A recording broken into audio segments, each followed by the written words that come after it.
दोस्तों मार्केट में 90% ट्रेडर्स हमेशा लॉस में ही रहते हैं और ये मैं नहीं कह रहा हूं, ये सेबी का डेटा है। इसके पीछे की सबसे बड़ी वजह ये है कि जो रिटेल ट्रेडर होता है उसके जो लॉसेस होते हैं वो उसके प्रॉफिट से कई गुना बड़े होते हैं। नॉर्मली जो रिटेल ट्रेडर होता है जब उसको प्रॉफिट दिखता है तो उसे वह बहुत जल्दी बुक कर लेता है क्योंकि उसे डर लगा रहता है कि कहीं प्रॉफिट हाथ से निकल ना जाए। लेकिन जब उसे किसी ट्रेड में लॉस हो रहा होता है तो वो उसे जल्दी से एग्जिट नहीं करता है और इस उम्मीद में इंतजार करता रहता है कि काश मार्केट उसके फेवर में एक बार आ जाए तो वह कॉस्ट के आसपास या फिर कम लॉस में एग्जिट कर जाएगा। एक रिटेल ट्रेडर की मेंटेलिटी को एक एग्जांपल से समझते हैं। मान लीजिए कि एक नया ट्रेडर है और उसने बैंक निफ्टी में 40,000 कॉल इंडेक्स पे 200 के प्राइस पर 100 लॉट बाई किए और उसके बाई करने के तुरंत बाद ही मार्केट डाउन चला जाता है 150 पर। अब उसे डर लगने लगता है।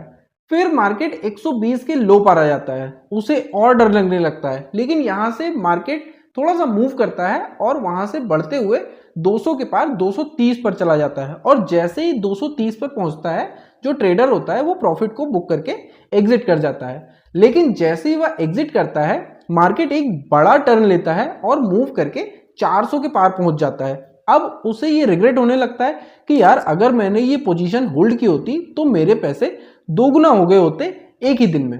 अब होता क्या है कि इस रात उसको अच्छे से नींद नहीं आती है। उसको लगता है कि ट्रेडिंग तो बहुत ही आसान सी चीज है और जब मैं एक ही दिन में 10% का प्रॉफिट निकाल सकता हूं तो मैं अपनी कैपिटल को एक ही दिन में 2 गुना 3 गुना या 4 गुना भी करके ढेर सारे पैसे कमा सकता हूं। अब होता क्या है कि अगले 2-4 दिन उसकी किस्मत बहुत अच्छी होती है और उसको लगातार 2-4 दिन तक प्रॉफिट होते हैं, लॉस नहीं होता है, जिससे उसकी कैपिटल जो 1 लाख रुपए थी वो दुगनी होके 2 लाख हो जाती है। लेकिन 4 दिनों में थोड़ा थोड़ा प्रॉफिट लेके वो बहुत खुश हो जाता है और इस बात को अपने दोस्तों को अपने रिश्तेदारों को बताता है। तो उसके 1-2 दोस्त होते हैं उसको कुछ पैसे दे देते हैं इन्वेस्ट करने के लिए। अब उसके पास टोटल अमाउंट जो होता है वो 4 लाख रुपए हो जाता है। नेक्स्ट डे उसके साथ कुछ बहुत ही इंटरेस्टिंग होता है। वह बैंक निफ्टी में 40,000 कॉल इंडेक्स पर 200 के प्राइस पर 1,000 लॉट बाई करता है।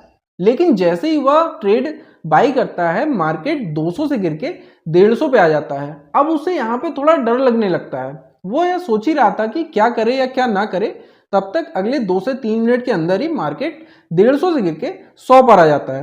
अब 100 पे आने के बाद उसे और डर लगने लगता है तो वहां पे वो क्या करता है कि उसने 500 लॉट और बाई कर लिए। अब उसका एवरेज प्राइस जो होता है वो 150 हो जाता है और वह यह सोचने लगता है कि मार्केट अगर 150 के आसपास भी गया तो वो थोड़े से प्रॉफिट में एग्जिट कर जाएगा या फिर कम लॉस में ही एग्जिट कर जाएगा। लेकिन अब 3:15 बज चुके थे और 3:15 बजे मार्केट क्लोज होने का टाइम होता है तो उस टाइम तक मार्केट 50 पर आ जाता है। अब उसे टोटल 90,000 का लॉस दिख रहा होता है। वह इतना बड़ा लॉस नहीं बुक करना चाहता था तो उसने क्या किया कि अपनी पोजीशन को होल्ड किया नेक्स्ट डे के लिए और उसे अगले दिन के लिए कैरी फॉरवर्ड कर देता है। अब पहली रात जो कि वो खुशी की वजह से नहीं सोया था लेकिन आज उसे टेंशन और दुख की वजह से नींद नहीं आ रही थी। वो रात भर भगवान से यही प्रार्थना कर रहा था कि मार्केट गैप अप में ओपन हो और अगले दिन मार्केट की एक्सपायरी भी होती है तो मार्केट गैप डाउन ओपन होता है और ओपन होते से ही गिरने लगता है 50 से 40, 40 से 30। लेकिन जब मार्केट 30 पर होता है उसके थोड़ी देर बाद मार्केट एक मूव लेता है और बढ़ के 100 पे चला जाता है।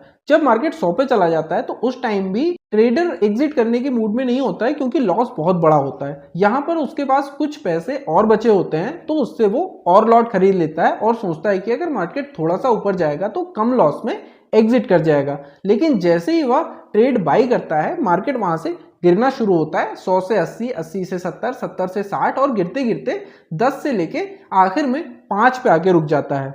अब ट्रेडर को 3,80,000 का लॉस दिख रहा होता है। इतना बड़ा लॉस अभी भी वो बुक नहीं करना चाहता था। अब उसका माइंड इस स्टेट में आ चुका था कि वो ये सोच रहा था कि यार इतने पैसे को भी बचा के मैं क्या ही करूंगा, अगर बढ़ गया तो ठीक है, नहीं बढ़ा तो भी ठीक है। और वो ये उम्मीद करने लगता है कि शायद मार्केट एक बार मूव करेगा और उसके फेवर में आएगा। लेकिन अफसोस कि ऐसा होता नहीं है और उसकी ट्रेड जो होती है उसका प्रीमियम जो होता है वो 0 हो जाता है, उसकी पूरी कैपिटल 0 हो जाती है। अब इसे आप आसानी से समझ सकते हैं कि जब ट्रेडर को प्रॉफिट हो रहा होता है तब वह छोटे प्रॉफिट को जल्दी से बुक कर लेता है कि प्रॉफिट हाथ से निकल ना जाए। लेकिन जब लॉस होना शुरू होता है तो वो एग्जिट नहीं करता है, ना ही स्टॉप लॉस लगाता है।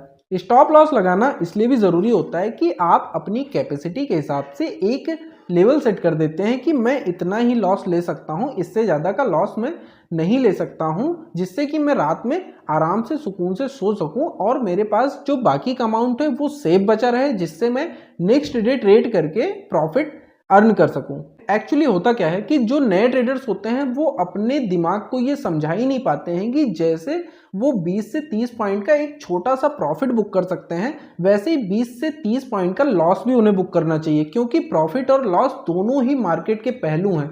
और ज़्यादातर ट्रेडर सिर्फ इसी वजह से लॉस में रहते हैं क्योंकि वो जब लॉस होने लगता है तो इंतज़ार करते हैं कि मार्केट अप जाएगा, लेकिन जब मार्केट अप जाता है तो उसके और अप जाने का इंतजार नहीं करते, जैसे ही छोटा प्रॉफिट आता है उसको तुरंत बुक करके निकल जाते हैं। लेकिन लॉस के टाइम ठीक इसका उल्टा करते हैं, इंतजार करते रहते हैं और जिसकी वजह से उनकी कैपिटल जीरो भी हो जाती है। आई होप कि इससे आपको ट्रेडर के माइंडसेट को समझने में बहुत हेल्प मिली होगी। आपको ये समझ में आया होगा कि ट्रेडिंग करने में लॉस को बुक करना भी कितना इंपॉर्टेंट होता है।